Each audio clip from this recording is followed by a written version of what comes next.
What is going on, everybody? It's Aero here, and we're back with another Assetto Corsa video. So, I actually had a really cool, neat idea, and I don't know if I'm going to turn it into a series or not. Let me know if you like this video in the comments below. I know it's kind of early to ask that, but I just wanted to let you guys know that this is a new thing that I'm trying. I'm not really sold on it yet, so if you like the idea, let me know in the comments. If not, let me know in the comments or things that I could probably change to help make the video better. So, Formula Drift St. Louis is this weekend, and it's the first round of the American or North American competitive, like, top-level drifting since the whole, thing happened. And I thought, well, I've never really driven that track before. Obviously, Gateway or Worldwide Technology Butthole is not in a lot of games, especially ones on console, such as Forza, and I've not really driven a lot of Formula Drift layouts in general. As a big fan of the series, I thought maybe it'd be kind of cool, now that I'm a little bit more comfortable in the Assetto Corsa platform, to go in and try some of these mods, try out some of these tracks, and see how these tracks are to drive in a sim. And I understand, like, this isn't a real car, this isn't the same thing, and I have a tiny penis. It's the closest thing that we can get. First two rounds are, if you're watching this on Friday, if I actually kick myself in the ass to get this done on time, recording this at 1 o'clock in the morning on Thursday night. So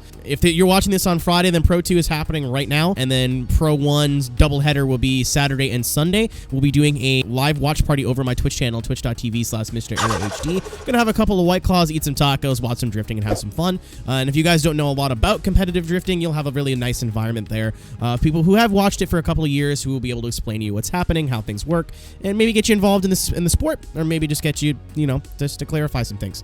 Either way, we're at Gateway. I'm in the M3E36, which is the WDT 800 car. I wanted something that looked like it belonged in FD, or at least in Pro 2. I'm going to do, if we continue on, I'm going to use this car on every track, and during the off season, maybe I'll check out some tracks and some sections that aren't necessarily either in FD, or maybe were in FD before, or they didn't go to this year. Right now, we're just going to focus on what we have control of. My shifter is on its last legs, so if you are out there and you make a wheel and shifter and you want to send me one, that would be great. My shifter's doing this thing now where it only recognizes second and third gear regardless of what gear you're in, which is fun. That's great. I'm just gonna drive the track. I'm not gonna skid it immediately, so it's using like a part of their road course. So outer zone 1 here. I know, so this course is probably going to be a little bit different. So this is the 2019 layout. The 2020 layout uses an outer zone for the last corner. So you have your hash marks there. So we come out wide. Yep. And then this is my favorite part of the track, personally, is coming back to this wall. And then you're riding this wall. So now in 2020, see, there used to be an inside zone there, but now it's just all outer. And then you go to, there's your finish line. There is a, Assetto Corsa is not really nice with that transition onto the bank, but it is what it is. So let's turn around. And like I said, I'm recording this Thursday night. There has not been any competition on this circuit yet. All I've seen is a couple videos from Andy Hately's Instagram, who is one of the homies. Again, if you're watching Pro 2 tomorrow, make sure you cheer on Andy. I was going to use his car for this, but I figured let's just use WDT. It's something that's very accessible to everybody and is a good base. It's not necessarily a VDC car or anything, which is super technical to drive, which I'll be spending more time going, how does car work? This is kind of a little bit easier to drive, so I can focus more on the course, which is why we're all here. So, let's give this a whirl. I'm kind of scared to come in with a ton of speed, so 4th gear. Bat down to 3rd. You guys see what I mean about the V8s in this pack? They just kind of sound weird. Oh, man. Oh, man. So I think, either too much front brake bias. That's another thing, too, is that we might just mess around with the setup of the car. I'm leaving it the way it is, just to start. It's a very technical track. It does not look this technical on camera. It does look like one of the more harder to drive, we'll say ovals. It's not really an oval, but there's a lot of places you got to kill speed where you don't think you actually have to kill speed. See what I mean? I came in way too fast. Up to 4th again. Use a little bit of the chassis to slow the car down there. And then there's this bump.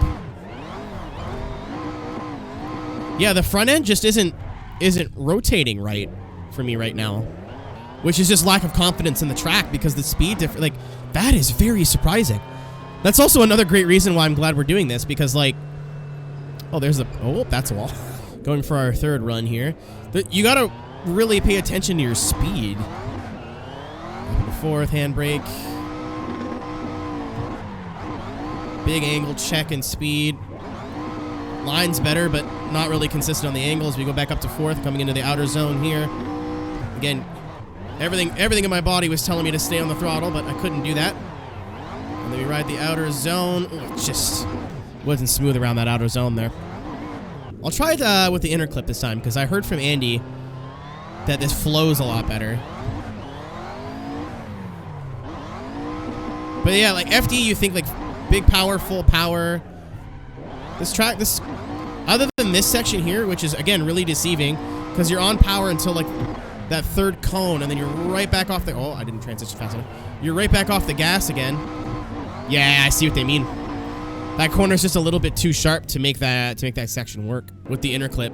If it was a bit wider, a wider radius, obviously the bank is here, so they have no room for it. But the wall to that inner clip is just not enough time to make it flowy and smooth. It's a fun section though. It's challenging. It's deceptively challenging, which I like. There's tracks like Riga. I know there's probably a bunch of Riga experts here. They're like, wow, you're just shit. But Riga to me is very tricky. It's very committing. Like if you're scared of that track, it'll eat you alive.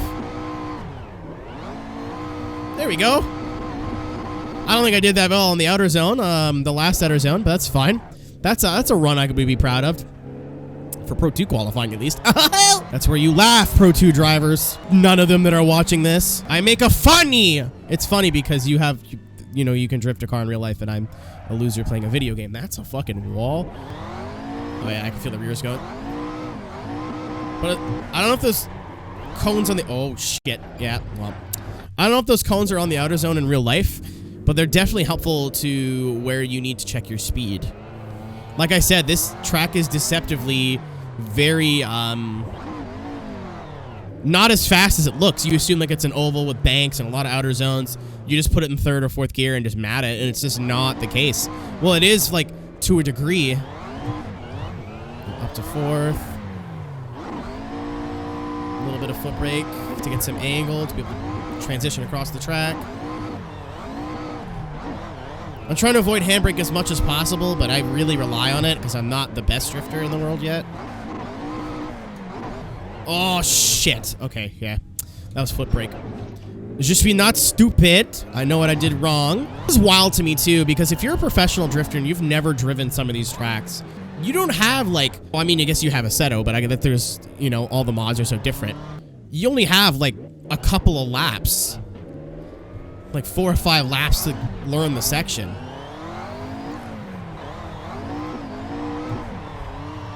So you gotta have this adaptability that is just insane.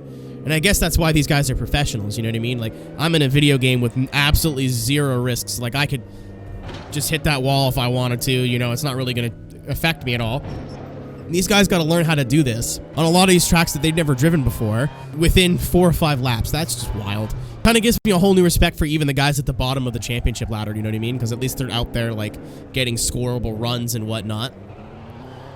On a track they, like, gotta learn in no time at all. Alright, big slow down. Gonna... I think the front end's a bit too... Yeah, front end's a bit too touchy for me. Thank you, shifter, for working. All I have to do is plug it, unplug it, and plug it back in. But I feel like one of these days, I'm gonna unplug it and plug it back in, and it's just not gonna work. Cough, cough, insert wheel manufacturer's name here. You can change this. You could be the catalyst for change. And then you gotta, like, feather the gas, carry as much speed into T1 as you can. A little bit of foot brake to get the car a little bit more sideways, transition into there. That's much better. Again, start slowing down a little bit. I should probably do that with no handbrake. I don't like that outer zone. I really don't. And it's not because it's bad, it's just with the tires there. So in real life, there's no tires there, it's grass. But with the tires there, it's petrifying. I'm so scared to get close to that tire wall. Because I know, like, it's not a wall where you could probably bounce your rear bumper off of it and keep going. It's tires. Once you touch it, you get sucked in. So it's really challenging me to be a lot braver than I actually am. All right. Oh, shit. You can't have no inputs in these cars for too long, or that kind of thing happens. You have to be on the brake, on the gas, or on the handbrake. See what I mean? You can't touch tires. Tires will consume you, just like my dad consumed beers. Let's go. It's literally just a transition into T2, where I have no throttle commitment, no brake commitment. I just have to be committed to inputs. And then, whoa, that's a bit too much gas. I was forever late there. That's okay. See what I mean? You can't let it die for too long. A little bit of handbrake just to settle the car. Less handbrake you use, the better, obviously. All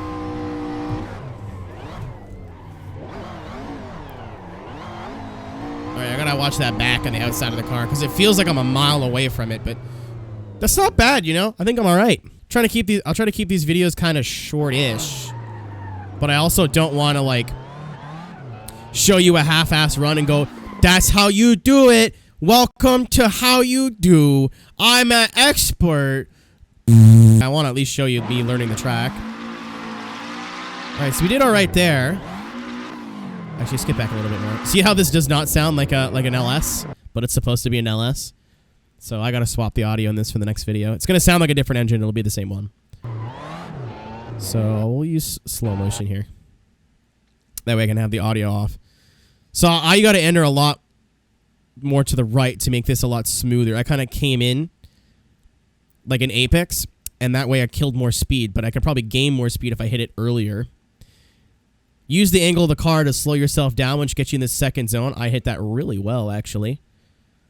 And then you saw me grab the handbrake a little bit there. Sorry if this is getting covered, but inner clip is pretty easy. If you nail the outer clip, that was bang on. And then, again, there's not really tires here in real life, I don't think, but I dropped one onto the grass, and then you could see me trying to panic and kind of straighten the car out, but you got to slow the car down a little bit getting into this outer zone, which, oh my God, I almost missed it. Just got there, very late, though. And then it looks like, if I see the rear tire, we did okay on that outer zone. See how I come out a little bit, and then I'm going to, like, right over the center of the track, I start to push wide again. You don't want that. I want my right rear tire to be on this white line the whole time. That was definitely like a passable run. I don't know, like high 60s at least, probably. And you got to get to an 80 or 90 to qualify well in the big show. So that's wild, man. It really gives you a different appreciation for these cars or for these drivers on these tracks, regardless of where they, if you think they're good or not good. I like FD for that, though. There's not a whole lot of faces and heels, if you know what I mean. So let me try to stay a little bit more out wide.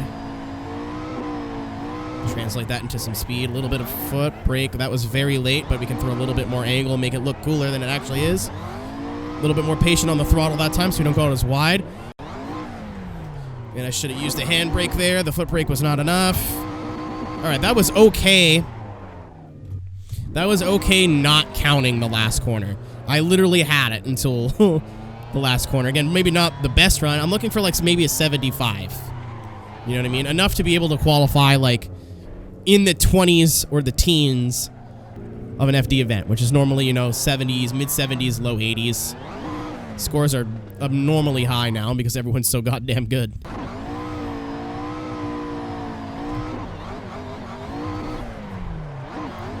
There we go. And just a minor hesitation.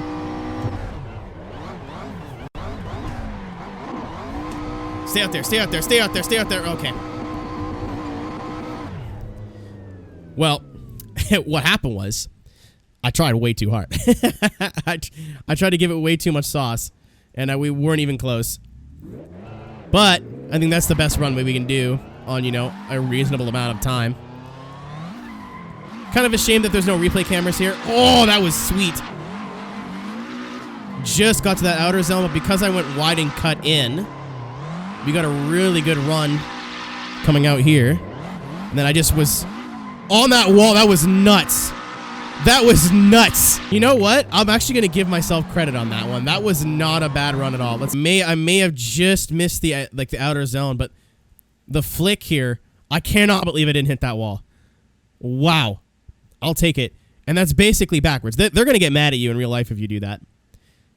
Had to use all of my foot brake to try to stay out on the outer zone. You want to be able to do that smooth, so no, obviously going in there with a ton of angle, unless you can like make that look really fluid, which I didn't, because you obviously see where I parked it. But that is Formula Drift St. Louis. Again, you know, good luck to everybody competing this weekend. I'm just a fan. I thought this would be a cool series idea. Hit the thumbs up if you like it. If you have some ideas maybe to change it up going forward, I'm really interested to hear your input. If not, I'll just go fuck myself. I think that's cool too. You know, doing this has really shown me I'm in a sim, you know what I mean? And it took me 20 minutes of practice where most of that was on track to get somewhat of a handle of the course. You have to learn this track and qualify it in like think 5 or 6 runs in real life. That is crazy.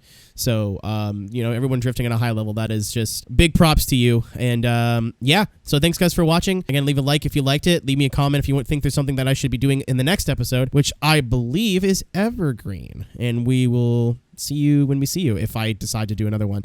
But thanks guys. Have a good one. Peace.